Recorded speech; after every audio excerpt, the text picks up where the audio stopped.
بهداية من فضل ربي يكسو الجمال ربوع قلبي.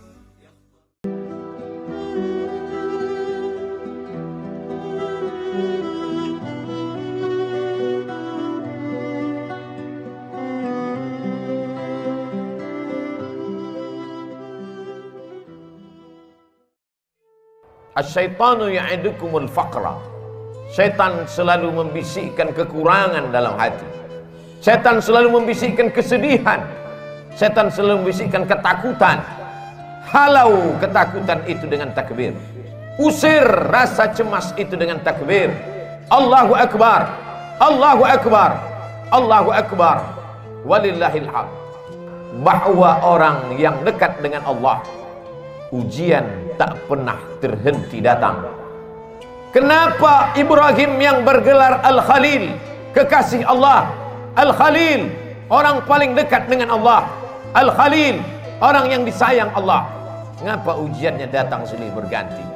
Ujian pertama datang dari seorang ayah yang tidak menyembah Allah. Ya abati, wahai ayahku, mengapa kau jadikan berhala sebagai Tuhan? Apa jawab Azar, ayah Ibrahim? La illam tantahi, kalau kau tidak berhenti menceramahi aku, kalau kau tidak berhenti mendakwahi aku, la arjumannaka, akan ku lempar kau pakai batu sampai mati. Wahjurni maliya, tinggalkan aku untuk selamanya. Tak ada ujian yang paling berat selain berhadapan dengan ayah kandung yang musyrik mempersekutukan Allah. Kasarkah Ibrahim? Tidak. Apa jawab Nabi Ibrahim? Sa'astaghfirulaka rabbi, aku tetap akan memintakan ampun kepada Allah atas dosa-dosamu, hai ayahku. Innahu kana bihafiyya, Allah itu sayang kepadaku, Allah itu cinta kepadaku, aku akan memintakan ampunannya untukmu. Ini adalah pelajaran bahwa ujian akan datang silih berganti. Ada sebagian orang yang beranggapan kalau dia sudah taubat, kalau dia sudah hijrah, maka hidupnya akan tenang, senang, kenyang, lenang, tak lagi ada ujian. Salah. Hijrah bukan berarti tanpa ujian. Hijrah bukan berarti hidup akan senang, tenang, dan kenyang. Hijrah membuat kita lebih kuat kepada Allah. Bebannya tetap sama, bebannya tetap datang, tapi kekuatan lebih kuat dari sebelumnya. Itulah makna hijrah, itulah makna taubat, itulah makna mendekatkan diri kepada Allah Subhanahu wa taala. Berhadapan dengan keluarga dekat, Ibrahim lulus. Berhadapan dengan musuh-musuh Allah, ketika mereka berdebat dengan otak, Ibrahim menang. Apa kata Ibrahim alaihi salam? Yang membunuh berhala-berhala kalian, yang memecahkan dan menghancurkan patung-patung ini adalah patung yang paling besar. Nabi Ibrahim sedang mengajak mereka untuk berdebat. Gunakan akal kalian. Selama ini kalian menyembah patung, selama ini kalian menyembah berhala. Hari ini berhala-berhala itu hancur. Kalau kalian mau tahu siapa yang menghancurkannya, fas'aluhu in kanu yantiqun. Tanya berhala yang besar ini, tanya berhala yang besar. Digantungkan Nabi Ibrahim kampak di leher berhala itu. Biasanya orang kalau sudah kalah berdebat, kalah otak, dia akan main otot, dia akan main kekuasaan, dia akan main jabatan. Mereka kumpulkan kayu-kayu dan batu-batu, lalu diperintahkan oleh penguasa, harriquhu, bakar Ibrahim. Mereka membakar Ibrahim. Saat itu api yang panas berubah, sunnatullah terjadi. Apa kata Allah Subhanahu wa taala? Ya nar, wahai api, kuni bardan, sejuklah, wasalaman, selamat ala Ibrahim. Api yang tabiatnya membakar, saat itu tidak membakar, karena Allah berkata, bardan, sejuklah engkau wahai api. Ibrahim keluar dari api unggun dalam keadaan kedinginan. Andai Allah tidak menutup ayat itu dengan salaman, selamat, mungkin Nabi Ibrahim akan mati kedinginan di dalam api yang panas. Api tak dapat membakar kalau sudah Allah berkuasa. Ini menunjukkan bahwa Ibrahim alaihi salam tetap berhadapan dengan penguasa yang zalim, berhadapan dengan berbagai macam ujian, berhadapan dengan ayah kandung lulus, berhadapan dengan penguasa yang zalim, lulus. Tapi ada ujian yang lebih berat daripada itu. Ujian kerinduan, ujian kehampaan hati, ujian kekosongan jiwa. Ingin mendengar tangisan anak kecil di dalam rumah, dalam gendong dan pelukan.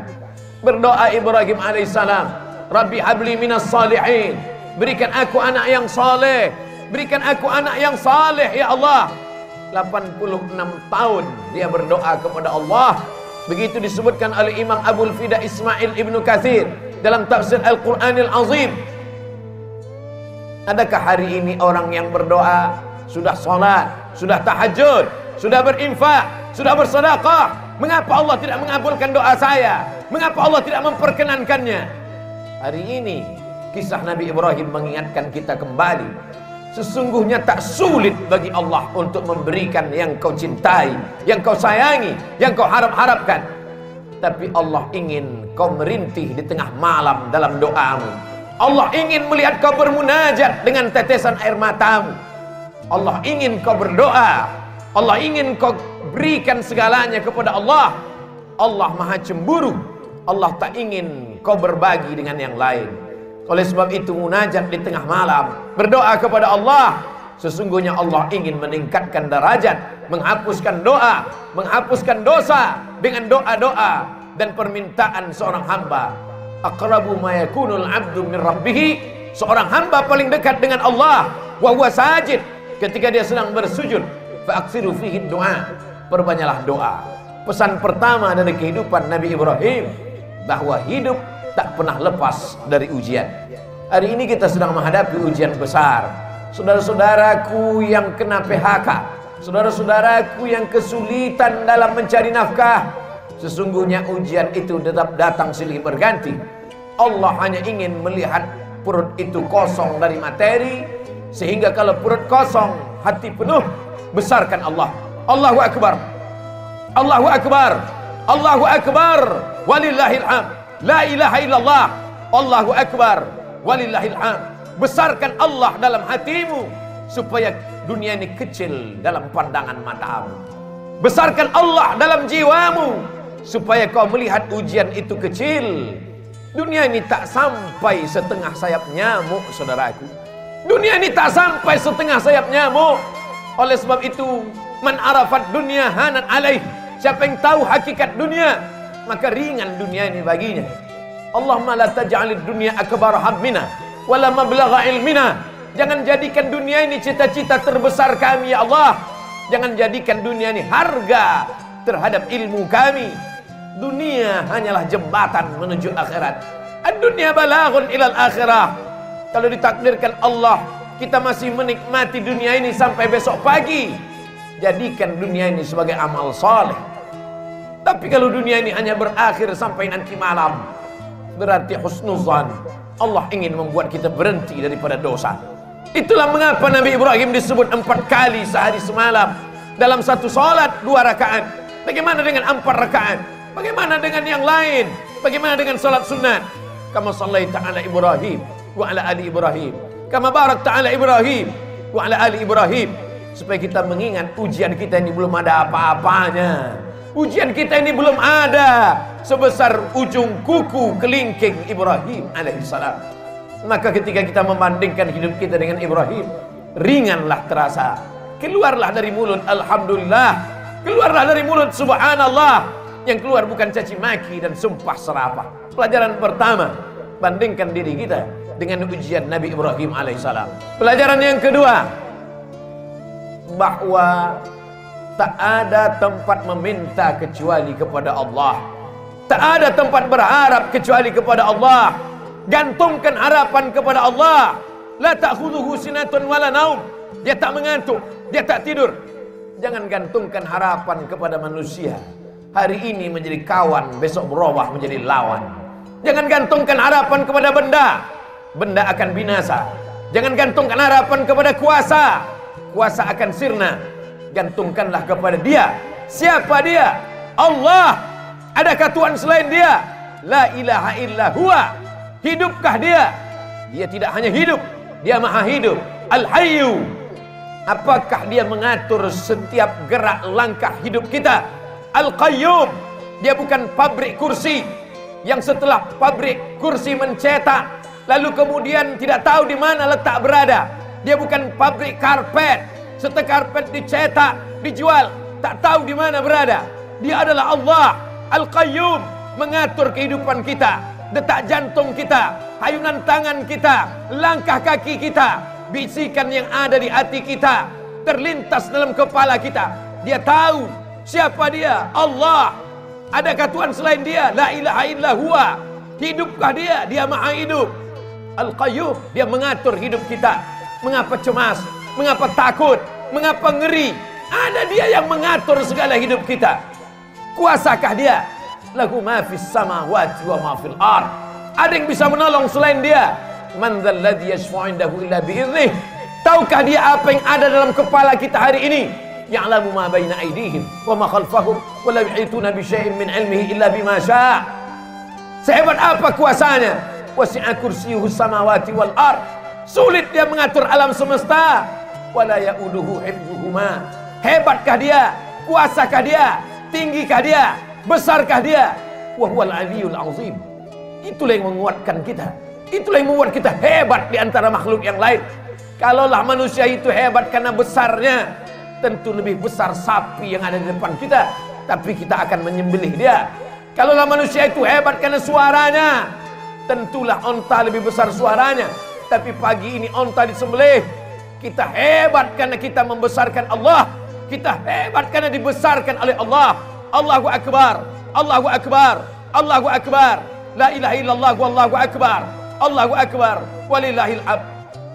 Dunia tanpa Allah terasa kecil. Itu yang dirasakan oleh Sayyidina Abu Bakar Siddiq. Kita berada di dalam Jabal Sur, saat bersembunyi akan pindah ke kota Al-Madinah Al-Munawwarah. Datang orang kafir Quraisy menyerbu. Mereka akan membunuhnya. Bergetar tangan Sayyidina Abu Bakar. Tapi Nabi tahu. Apa kata Nabi? La tahzan, jangan sedih. La tahzan, jangan takut. La tahzan, jangan cemas. Innallaha ma'ana. Allah bersama kita. Yakin Allah bersamamu, maka kau terasa besar di hadapan makhluk-makhluk yang lain. Kau bukan apa-apa. Kau hanyalah setumpuk daging busuk yang akan dimakan cacing tanah. Tapi ketika kau besarkan Allah, maka kau ikut menjadi besar. Ketika kau berkata ya Rab, saat itu kau yakin Allah menjagamu.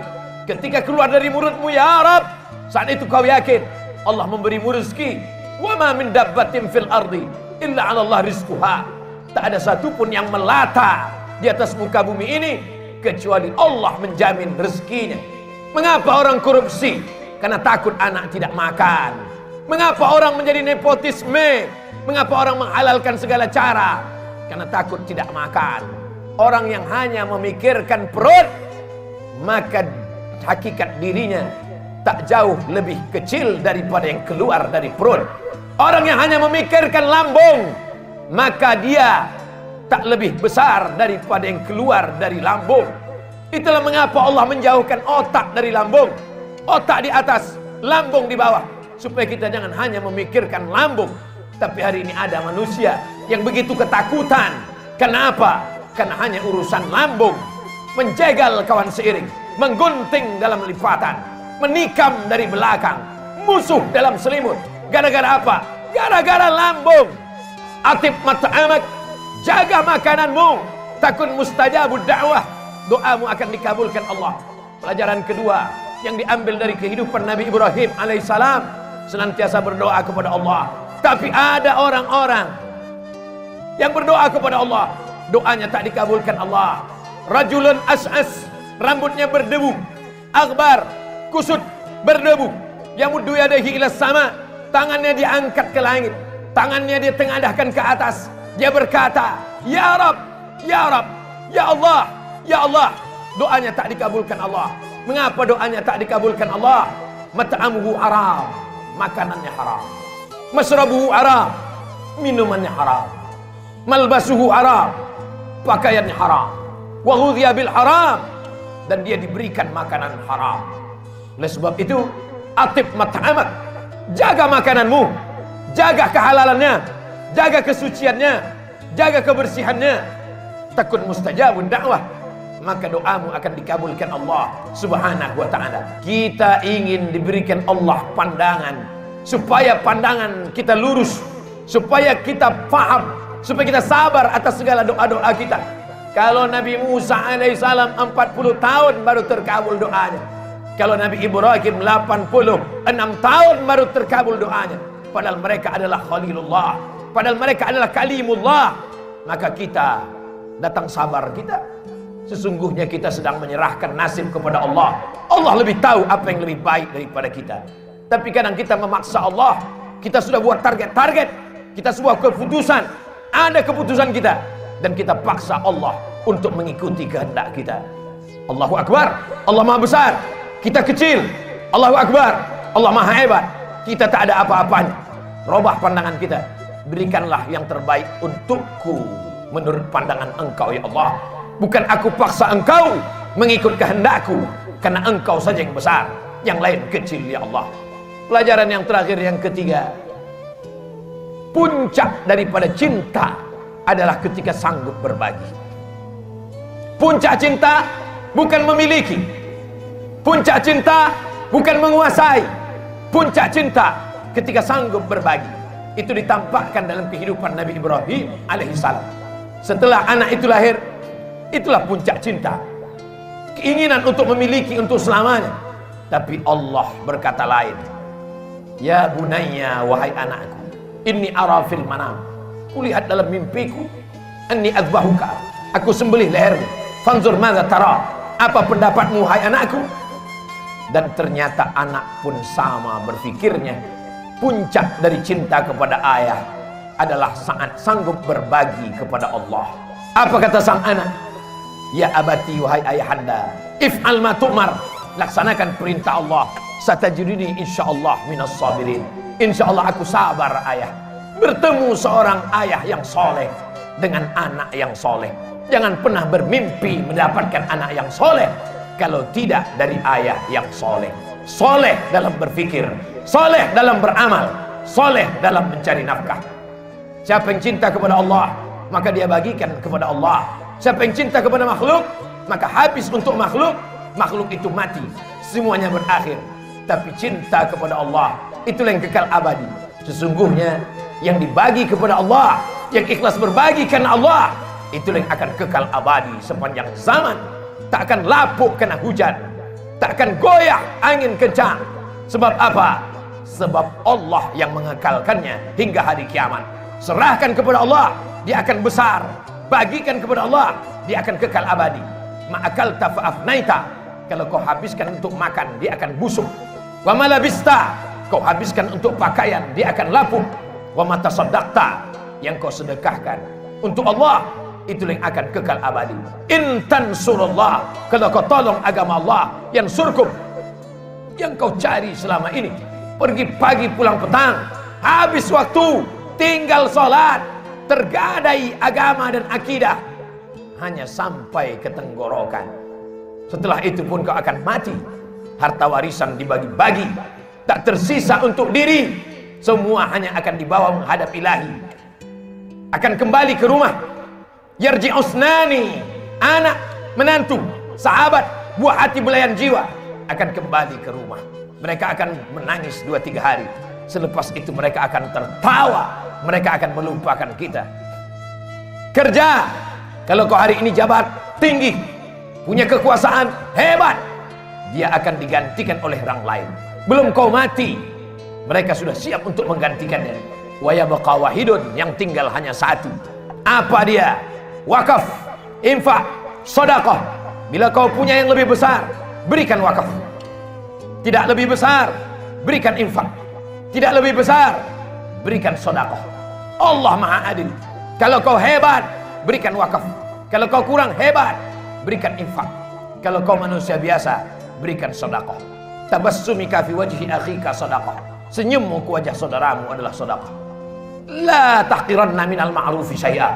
Jangan sepelekan perkara walaupun kecil. An tulqiya akhaka biwajhin talqin. Hanya sekedar menghadapi orang dengan wajah yang cerah. Itulah yang akan dikenang orang sepanjang zaman. dari abad berabad, dari zaman berzaman, tak akan dilupakan orang. Masih ingat orang dengan senyummu saat kau mati dimakan cacing tanah, masih didoakannya, saat dia lewat di makammu, masih sempat mulutnya berkata, assalamualaikum ya ahlal diyar minal mu'minin wa inna insyaallah bikum lahiqun, yarhamullahul mustaqimin wal mustakhirin, nas'alullah lana wa lakumul afiyah. Tapi kalau kau sombong, kalau kau angkuh, itu juga akan dikenang orang, itu juga akan diingat oleh orang sepanjang zaman. Itulah orang yang sombong, itulah orang yang angkuh, itulah orang yang paling merasa tinggi hati. Oleh sebab itu, bukti kau rendah hati kepada Allah, berinfak, berwakaf dan bersedekah. Bukti kau rendah hati, tawadhu kepada manusia, berhadapanlah dengan orang dengan tatapan yang baik, dengan cakap yang baik, dengan perbuatan yang baik. Qaulun ma'rufun, perbuatan yang baik. Wa maghfiratun, pemberian maaf. Khairun, lebih baik. Min sadaqatin, daripada pemberian perbuatan baik. Yatsba'uha adha, tapi diiringi oleh perbuatan yang jelek.